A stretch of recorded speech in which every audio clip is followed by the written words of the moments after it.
Good morning, welcome to Law Power Hour. We're fortunate again to have a wonderful attorney, Kamisha, welcome. Welcome. Thank you. Thank you for having me. She is running for judge in the 46th District Court, which covers Southfield, but she practices in the Tri-County area and has for many years. She brings to our show some interesting background, and we're going to pick her brain. She was in the probation department, Yes. and I'm going to throw her a curve right here for a minute, because normally, and listeners, normally you don't have an opportunity to interview a probation officer, find out exactly what a probation officer does and what they look at in terms of handling a case. And this is how it all occurs. You're in court, somebody takes a plea, right? That's correct. Okay, they're sent to the probation department. Yes. And that's either in the circuit court or in the district court, doesn't matter.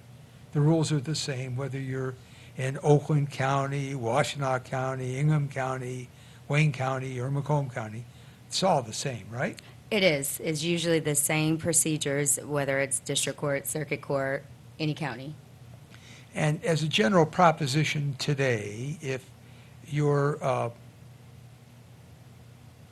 person who's entered a plea, I wanted to use the right word there, a person who's pled guilty to a crime, whether it's a felony or a misdemeanor, you immediately, after pleading guilty, come under the jurisdiction of the probation department. Is that correct?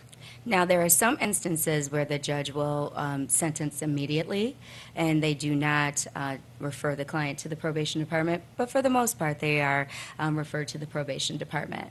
Well, one way or another, whether there's an immediate sentence or it occurs afterwards, you're going to come under the supervision of the probation department for certain activities. That is correct. If you are supervised in the community, you will fall under the jurisdiction of the probation department to monitor you. Well, monitoring involves a lot of interesting factors today that our clients really don't understand. And I say our clients in general don't understand these issues, and that's why I wanted to take a few minutes and talk about them. Of course, we're going to talk about you and your practice, but I thought this would really be interesting this morning. The responsibility for proving that you're clean every month or whatever. Today, the courts have a different approach. They look at everybody as if they're all substance abuse users when they're involved in the criminal justice system. Is that a fair statement? I see a trend, and I would say yes, that's a fair statement. There's a trend where it's kind of a standard practice that anyone that is under probation supervision is required to succumb to substance abuse testing, whether they have a history of substance abuse or not. Right, and that's an important point. You're running for judge, and it's a practice in the courts. It's not your practice as a judge, but the courts have set up these practices, haven't they?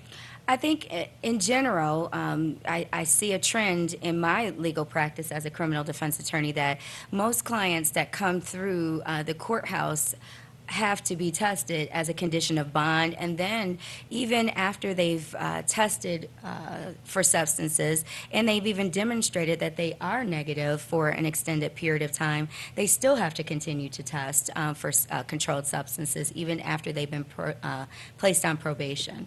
Now, there's an interesting dialogue that exists here. I'm a criminal defendant. I pled guilty.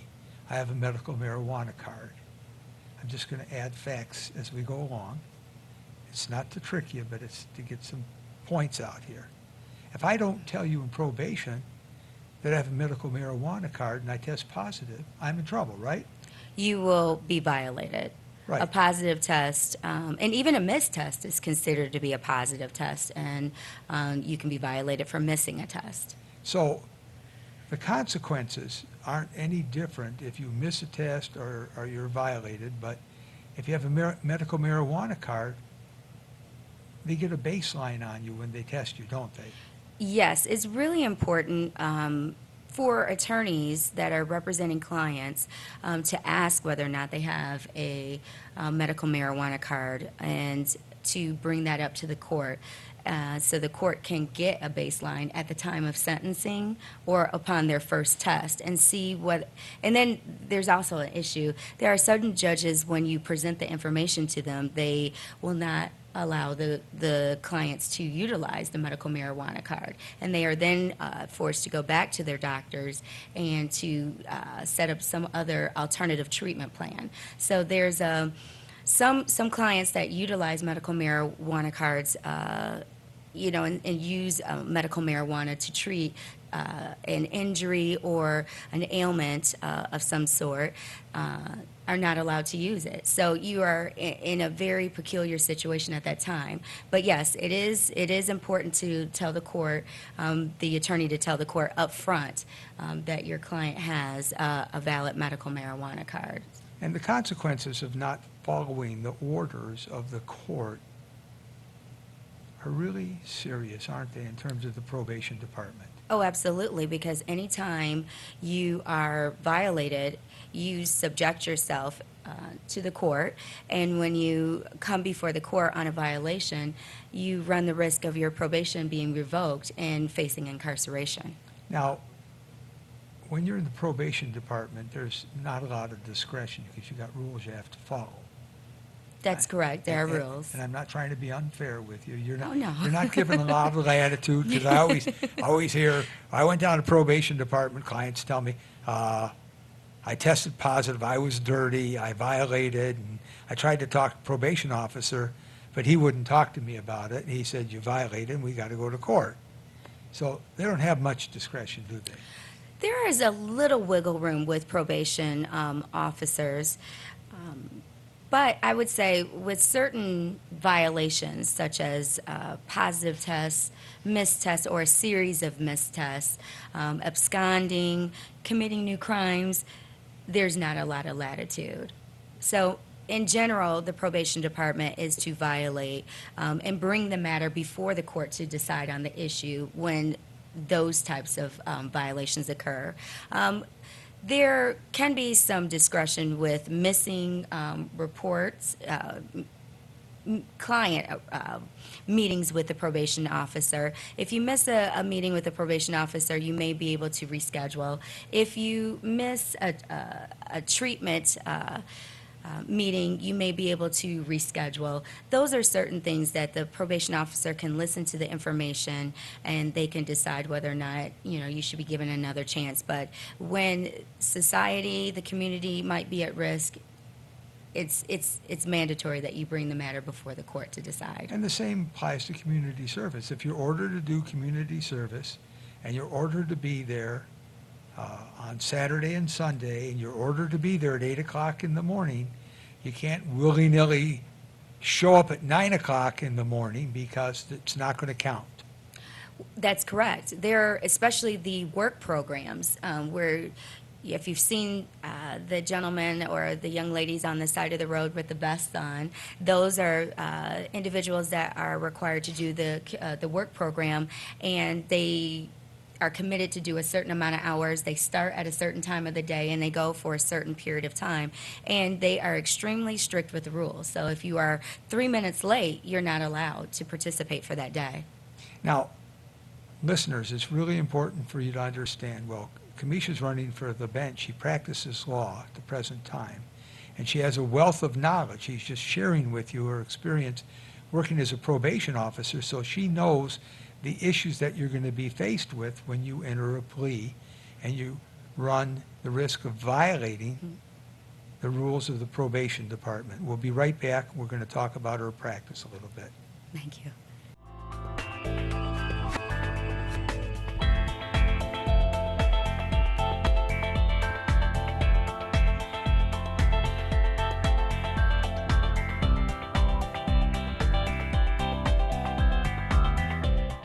Are you in legal trouble? Are you in need of legal advice? Or just have general legal questions? Call 1-800-529-8721. That's 1-800-LAW-USA1. and watch Law Power Hour and get your questions answered by experienced attorneys who are experts in their field. That's Law Power Hour, hosted by Barry Keller, attorney at law, Saturdays at 10 a.m. here on WHPR Detroit Live.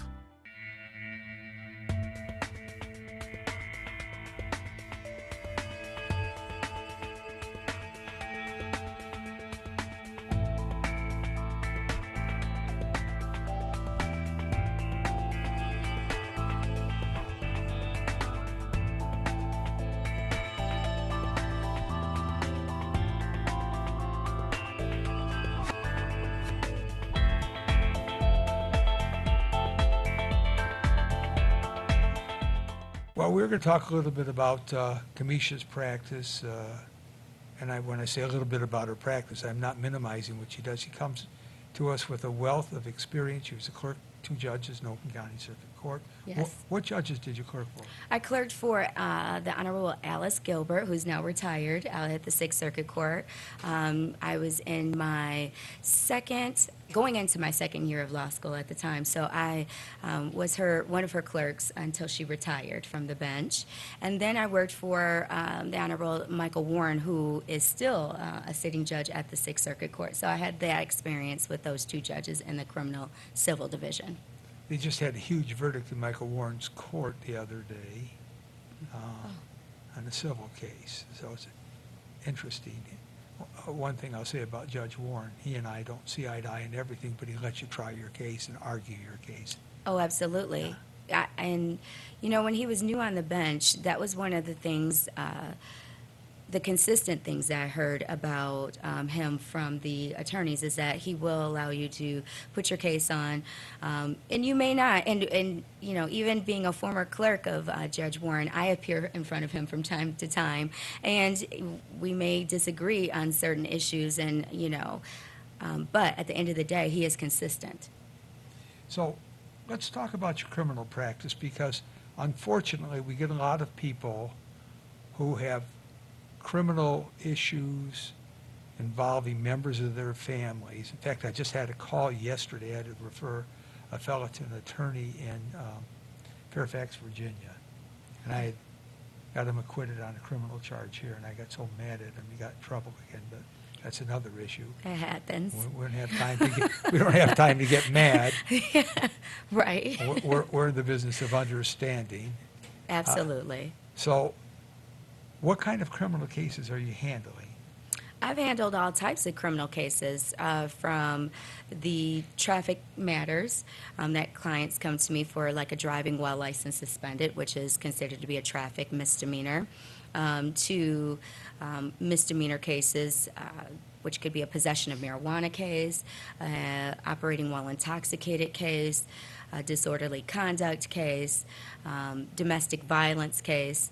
They also have 1-year misdemeanors, which are the aggravated domestic or the aggravated assault and battery cases, felony cases of all sorts, felony firearms, you name it. I have appointed clients where I'm still on the court-appointed list, and that's how I got my practice started back in 2006, is doing court-appointed work. And from the court-appointed work, I would get referrals from the people that I represented, and they would give my name to family members, friends, and I take on retained clients as well. So I do a mixture of everything. I do traffic, misdemeanors, felonies, and of all types of offenses. The problem that people have today is getting effective representation. And last week, we talked about court-appointed lawyers and the responsibility of court-appointed lawyers to provide effective representation. And Regina Thomas was with us last week. She's running for judge in Wayne County. You may know Regina. Oh, yes, absolutely. And she's a very credible, responsible person. She and I have worked together on expungements. Oh, yes. I do a number of expungements myself. Yeah, and what I want the community that's listening to our show to understand, when we handle a criminal case, we also have to look at the flip side of it, don't we? Oh, absolutely. A lot of times the clients don't understand, but there's a lot that goes into representing a client, and there's work that's done by an attorney that the clients don't see or don't know about. Much work that's done. You have to talk to individuals in different departments, as well as, you really have to have a rapport with the prosecutor to know what's going on with their case and to be able to effectively represent your client. So in order to provide a defense, a proper defense, you do have to have the ability to speak to the prosecutor, know what the prosecutor is going to argue, and be able to communicate that to your client to be able to give them the pros and cons. Right, so that's effective representation. Also part of effective representation is trying to negotiate the correct plea for the correct reason Yes. so that people have an opportunity 5 years from now to get their record clean. And that's a big issue, isn't it? Oh, it is, because stacking charges leads to an individual not being able to get a job or to be able to move on with their life after they've served their time and they've reached a point where they can go back into the community and be a productive citizen, and you shouldn't be penalized twice for actions. So when I say stack charges, that means that out of one incident, you may get 3 or 4 different charges. So if someone's facing 3 or 4 different felonies, under the current law, you can't get those felonies expunged. You can only get one. Well, the point is, if you have a stacked charge, for example, I'm driving under the influence of alcohol, I get stopped, I get searched, they find a gun in the console of my car, and they charge me with possession of an unregistered firearm. So now we've got 3 charges there. If I'm a felon, I'd have a 4th charge, but I want to leave out being a felon for a reason. Okay, so we've got 3 charges there. I Yeah. can only plead to one of the 3 charges and get the other 2 dismissed to get expunged. Is that correct? That's correct. That is correct, because under the current law, you can have one felony, and that one felony can be accompanied by 2 misdemeanors. But you can only get the one felony expunged. So if you have one felony on your record and 2 misdemeanor charges, you can apply to have the felony expunged. If you have more than one felony, you are ineligible. If you have a felony and more than 2 misdemeanors, you're ineligible to get that felony expunged. And so it's very important for attorneys to be very conscientious of what type of plea offers they're making and have the foresight, look into the future of the client and what they may be wanting to do in life and their future and ability to get a job, and to make the appropriate recommendation to the prosecutor for an offer for the client. So it has to be tailored on a case-by-case basis. And misdemeanors that are related to driving offenses are not expungible. That is correct. And a lot of times individuals don't understand that when they're going into court and they may be representing themselves and taking the first offer that the prosecutor makes them, that they could essentially be putting themselves in the situation where they can't get that record expunged later on in life. Traffic misdemeanors cannot be expunged. So if you have a choice with a traffic misdemeanor, which is pretty broad, if you really want to know the truth of the matter, not having your registration with you in the car Correct. is a traffic misdemeanor. No proof of insurance can be a traffic misdemeanor. Driving while license suspended is a traffic misdemeanor. And these are things that can be rectified, and it's probably better for the individual to bring whatever documentation that they have, even if they got it after the fact, to bring that documentation to the court to show that that matter has been, or that issue has been rectified. So even if you didn't have insurance at the time that you got stopped and got the ticket, get the insurance if you can, and bring the proof to court. And they can make you a deal based upon that. If you register the vehicle, even if it's done after the fact, bring the proof to court, or ask for an adjournment so that you can rectify it, so that you can clean that matter up and you don't have to live with a traffic misdemeanor. These are good housekeeping rules that you should follow in order to avoid having a traffic misdemeanor, because believe it or not, even school teachers who have 2 traffic misdemeanors can lose their jobs in some school districts with 2 traffic misdemeanors. Oh, it affects the lives of many different individuals. And you're exactly right. Most people think when you walk into court on a criminal matter that you're like this terrible person. Everyone is subjected to these issues. You get school teachers that might be running late to class or to get to school on time that may have been speeding, that got stopped, and then they might have been so busy that they might have let the insurance lapse for a period of time and didn't even realize it, or were too busy to get to the Secretary of State. Anyone can get, or you may forget to pay the ticket and your license gets suspended. So anyone can be affected by this issue. Attorneys who are late to court are notorious for getting stopped and getting tickets, and sometimes they don't have their proof of insurance on them, so they're not immune either. Oh, absolutely. So your point's well taken. Now, in terms of representation, why don't you tell our people a little bit about your practice? Where's it located? It's in Southfield. I have an office in Southfield. I've been in private practice for the past 12 years, and I do a little bit of everything. So there's, and in the legal world, which is interesting, which is why I love it, is that there are things that you see all the time, and then there's always the case that you've never seen before. So it's always something new and fresh that you encounter, and someone comes to you to help them with a situation that they're worried about, and that they want somebody who's competent and someone who's going to be understanding of their situation and who's going to fight for them to represent them in court. And so I am that person.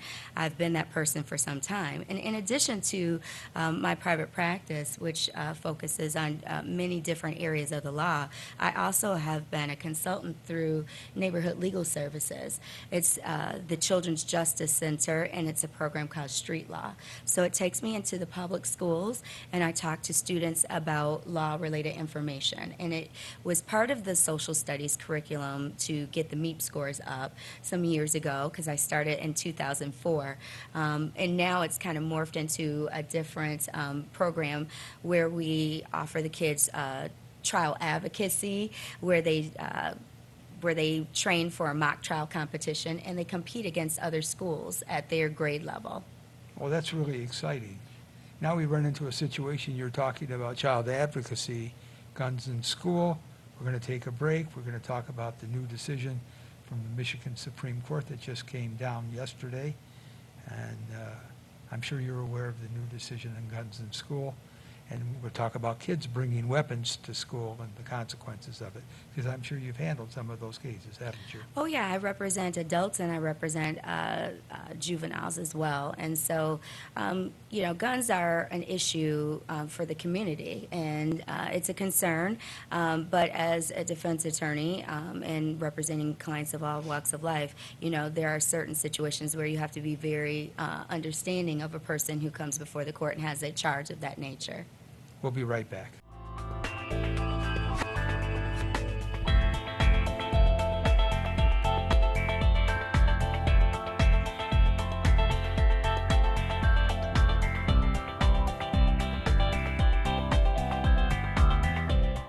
Are you in legal trouble?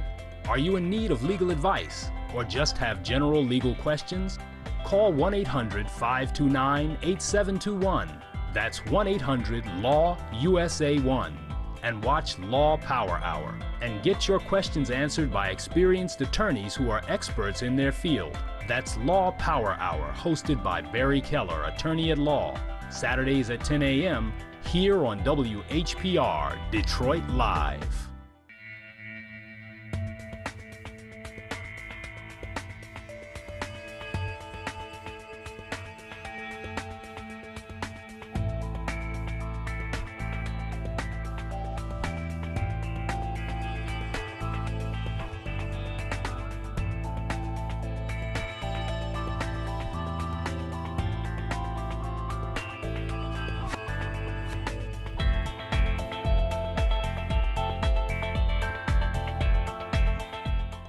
situation, as we were talking about off the air. Ann Arbor School District went to Michigan Supreme Court. Canton was there with them. And the issue before the court was whether the school districts had the right to prevent parents and teachers from bringing weapons into the school. And the Supreme Court said that's an administrative policy that can be passed. And they should have a policy of that nature because, as you pointed out, schools shouldn't have to police the parents or the teachers or the students. That's correct. Because it's going beyond the responsibility of what's going on in the school. Now, you pointed out you've handled cases in the last 12 years where you've represented juveniles and adults who brought weapons into schools. Is that correct? That's correct. And what's the big issue there? Why is it so bad for them to bring a gun on the premises? What's the big problem? The problem is that there's it's a safety issue for the community, and the laws are put in place to protect the public. A judge's role is to protect the community and to protect society. So bringing guns into a school environment is a safety issue for everyone. It can get in the hands of the wrong person. If a teacher brings a gun to school and it's not properly stored, a student could get in a hold of it, and even in play could hurt themselves or someone else, it's just so it puts everyone at risk. What if a teacher brings a gun to school and pulls out the gun in the midst of an incident and it gets into the hands of someone else, a student, and someone gets shot and hurt on the premises? Then who's liable? Is it the teacher as an individual? Is it the school for allowing the teacher to bring it? Is it the school district for having that policy? Is it the lawmakers? So it just is bad policy, in my opinion. Although, you have to uphold the Constitution and you have the right, the Second Amendment allows you to bear arms. But I think there are exceptions. And so schools, our place should be a safe place. And I don't think that students, teachers, parents should be allowed to bring guns onto school grounds. It just is a recipe for disaster. Now, what about having metal detectors at schools? Do you think every school needs metal detectors today? Because kids can take and put a shank in a belt. When we go to Oakland County Circuit Court, I've got to take my belt off because they say that they find people bringing shanks and they bring knives in their belts. I mean, I'm serious about that. I've practiced law for more than 50 years and I'm still taking my belt off. It doesn't make sense to me. But they have rules. You have to follow the rules, so we do it. Now, what about schools? Should schools have the same rules for parents and children about weapons? Oh, absolutely. I don't believe that it's good policy to allow them onto the premises just to protect everyone that's there, the students, the teachers, the other parents, the administrators. There is law enforcement for a reason, and every school should maybe have like a deputy or a school liaison that's assigned. And I wish there was enough police officers and not a shortage, and to be able to have a police officer or a deputy present so that if there was an issue that they could take care of that, because I don't believe that the students, the teachers, the parents, nor the administrators should be in a position where they have to police.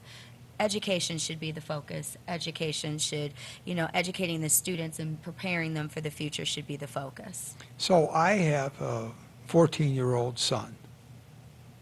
I don't, but the point being, I have a 14-year-old son, and he decides he's going to take his fishing knife with him to school.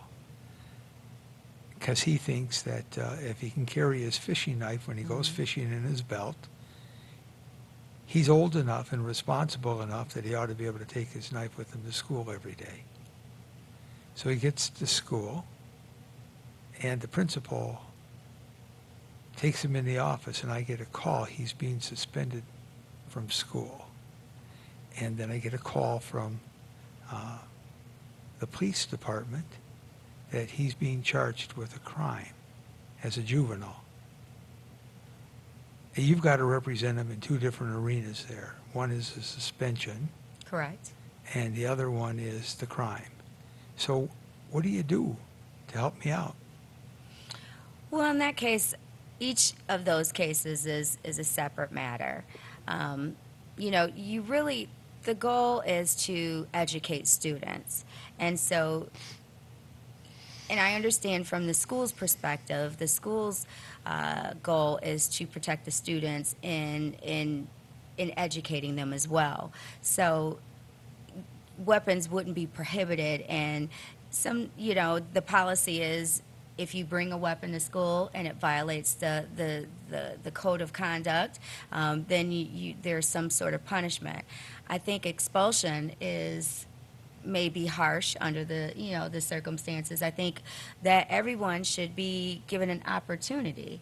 It could be an opportunity for the student to learn and understand the serious nature of the incident, and maybe to do something in the alternative other than suspending the student or expelling them. But then you've got the juvenile court system. That's correct. Now, when that child's in the juvenile court system, it opens a lot of doors, doesn't it? Yes, it does. And, with the juvenile system, when juveniles are charged with crimes, they have an opportunity to have a second chance. Those files are closed after the matter is over, so it doesn't become public. And that's done for a reason, so that they can move on and be productive. But I am always an advocate of programming and alternatives to incarceration or being in a facility, a juvenile facility. I always push for my clients that they get some sort of alternative, whether it's community supervision with programming to help educate them about their wrongs so that they never do that particular conduct or get involved in the criminal justice system in the future. So there's things that you can do to make the person a more productive citizen and ensure that they don't return back to court other than incarceration. So a supervised program is what you're talking about. Oh, absolutely. And in that supervised program, maybe some counseling, especially if a child doesn't recognize that they've committed a mistake. That's correct. So counseling is something that I'm a big proponent of. I'm also a proponent of putting the child in touch with a mentor to kind of guide that individual and to give them someone else that they can speak to, someone that they can look up to. So mentors, counseling, community service is an opportunity, a learning opportunity. Especially the specific placement that they choose can provide an opportunity for them to learn. They can come in contact with other individuals that have had contact with the system, and they can talk to them about their experiences. They can come in contact with someone that is in a situation where they're homeless or they have been down on their luck. You can come into a situation where they work with animals, and they can gain an appreciation for animals that may have been neglected or abused, and they can, have insight and compassion for animals and then other people as well. So I think there's an opportunity in alternative programming for adults and also for juveniles. Now, you handle matters in the juvenile justice system in Wayne and Oakland County, correct? That's correct. And it's the juvenile program is mind-boggling to me, because it's set up so differently than the adult program. because there's oversight and supervision. Yes. One of the things I want the listeners to understand, when you're in the juvenile program, you don't get out of the juvenile program that quickly, do you? No, a lot of times there are stages that you have to go through, and you have to meet the goals of each stage in order to be able to graduate out, so to speak, from the program. And it's up to the judge, and it's up to the workers that are handling your matter to decide whether or not you have benefited or you've progressed to the point where you can move on.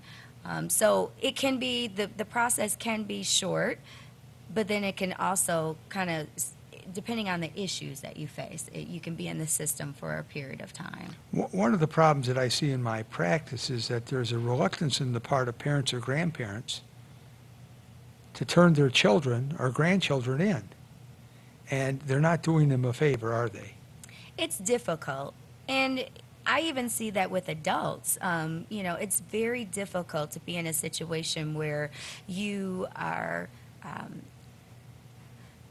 telling on or turning in your relative. And, it can kind of be seen as a betrayal to that individual. But,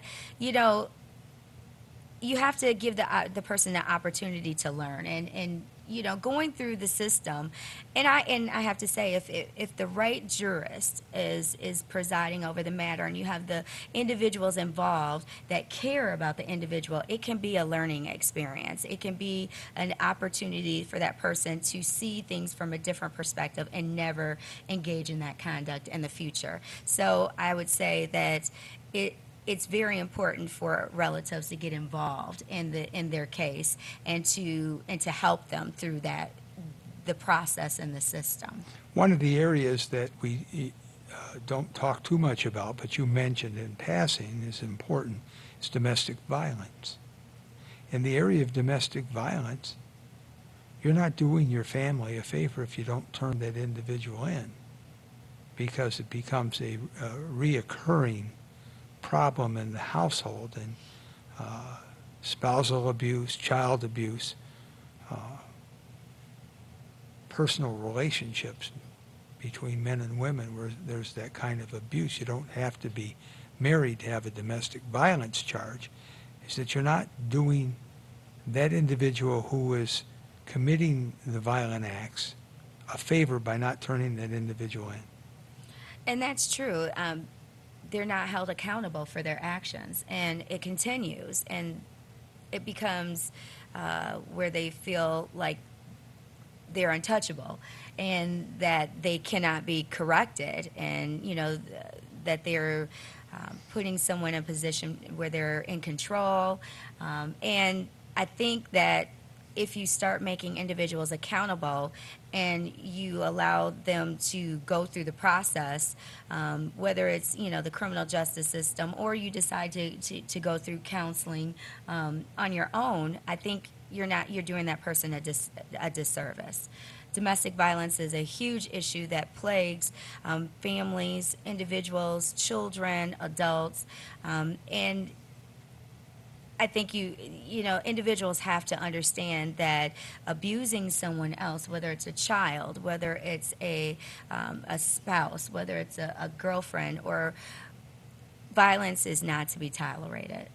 Now, domestic violence, 1 is a misdemeanor, 2 is a misdemeanor, 3rd time is a felony. That's correct. It's a 5-year felony.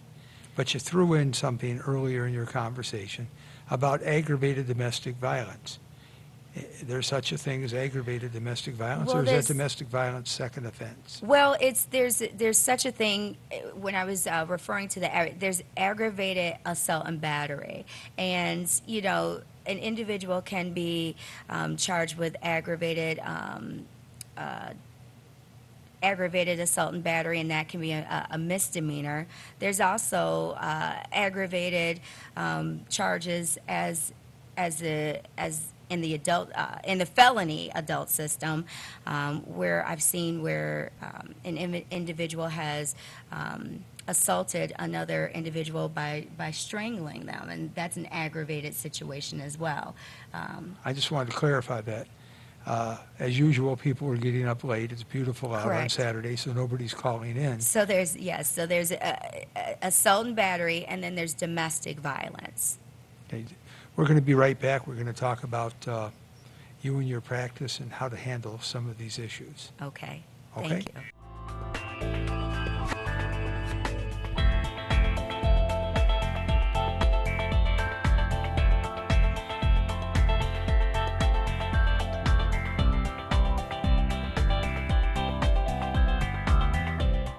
Are you in legal trouble? Are you in need of legal advice? Or just have general legal questions?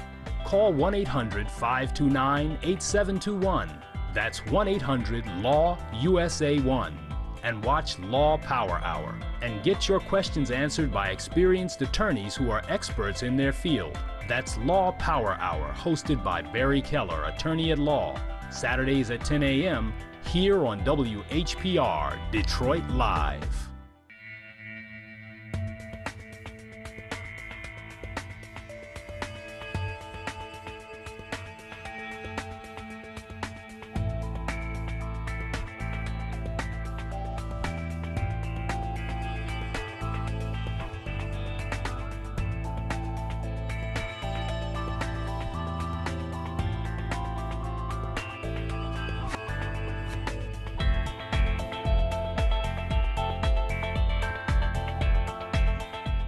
Yes. Well, Kamisha Gant's office is located in Southfield. Where is it in Southfield? My office is located at 15700 West 10 Mile Road in Southfield. It's on 10 Mile between Southfield Road and Greenville Road. And your telephone number there, Is 248-312-8808. and can they reach you on weekends? How do they reach you on the weekend if they want to talk to you? Oh, absolutely. They can reach me 24 hours a day, 7 days a week. At that number? Oh, yeah. Is that your office cell number, or office or cell number? It's the or- office number, but it comes straight to me. Welcome to the club. On the weekends. Oh, yeah. I work weekends, evenings. I've even worked holidays. There's been many holidays where my mother was very upset, where I interrupted dinner to take a call, and I had to cut my holiday a little short in order to help a client. But that's okay. That's just the Well- nature of the job.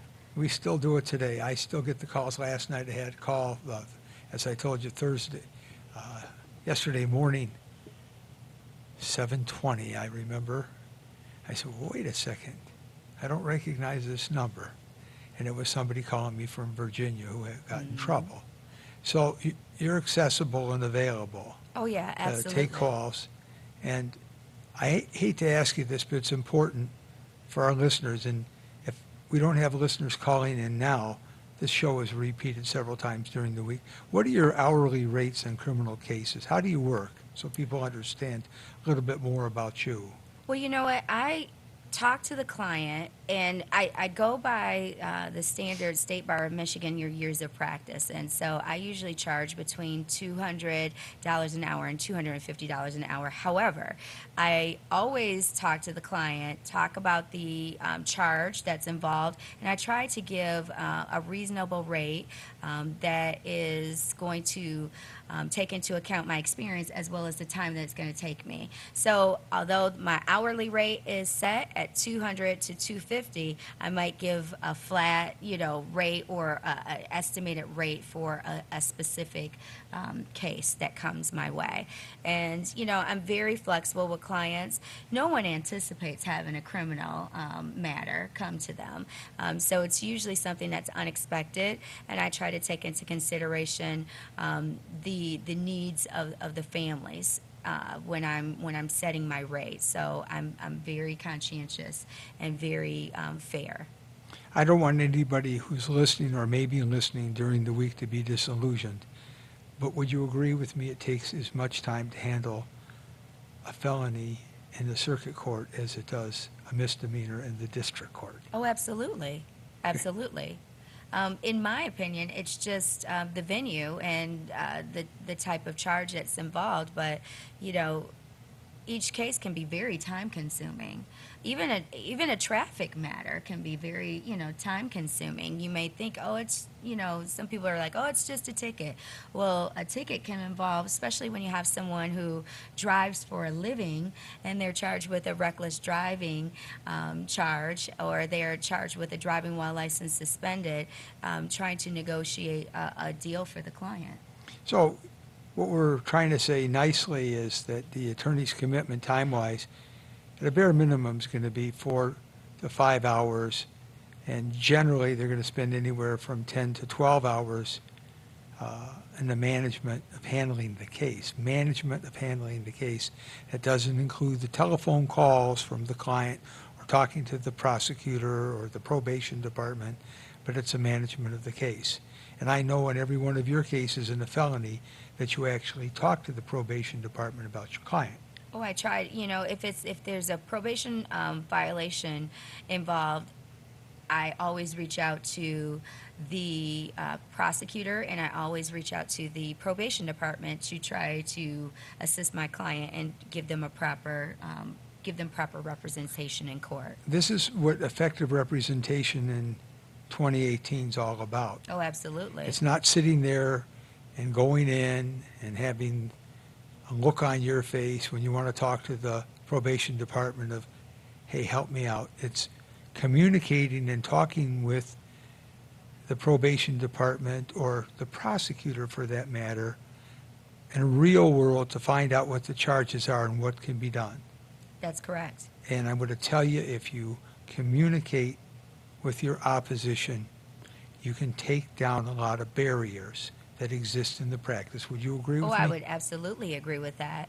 When I have because in certain jurisdictions, like in Oakland County, the probation officers are very involved in the beginning of the case. So if you have a case in front of one of the circuit court judges, there's a probation officer that's sitting in the courtroom that is listening, to the negotiations and the discussions about the case, and they weigh in at times about programming that's available. They weigh in about the time that the person can get, or even the fees that are that can be assessed. So you do want to speak to the probation officer, and you got to know what jurisdiction you're in. But particularly in Oakland County with felony cases, the probation officers weigh in the beginning. So the objective is to come up with a creative solution to a problem and not make the problem worse. Correct. And that's why people like you practice. Oh, yeah, And absolutely. we're happy to have you out there. Oh, yes. And, this is something I've been doing for some time. I went to law school to be a criminal defense attorney, and I've been doing it for a period of time in addition to the experience as a probation officer and being a court clerk. And I think that representing clients of different walks of life and different types of criminal cases has put me in a position where I feel that I'm prepared for the bench and that it would make me a better jurist. I think it's crucial for judges to have trial skills, it's crucial for judges to have represented clients to know, how to approach the public when they're on the bench. Well, your community involvement as well is very important. Now, you involved in those programs with the youth and the moot court competition at all levels, which advocacy programs, which I think is important. Oh, yeah. And that's also important, in addition to the trials, your experience and your judicial temperament, but you also do have to be involved in your community because you have to know what's going on. And being active in your community, you're approachable, and people feel comfortable. You want someone to feel comfortable coming into your courtroom, and I think that has to change. Fearing going into a courtroom before the judge has even spoken to you or given a ruling, I think is problematic. You have to be approachable. So I'm very active in my community on an individual basis with community organizations, with bar organizations. It's crucial. whether I am involved with mentoring children on my own, or whether I am involved with an organization where we do expungement clinics, like the Augustus Striker Bar Association that I'm involved in. We've done several expungement clinics in conjunction with Lakeshore Legal. In the city of Southfield, and they were very successful, and I think that's important. But I also work with kids at the school, and I do career day, I speak to parents, I give seminars about legal related issues, so I do try to do my part.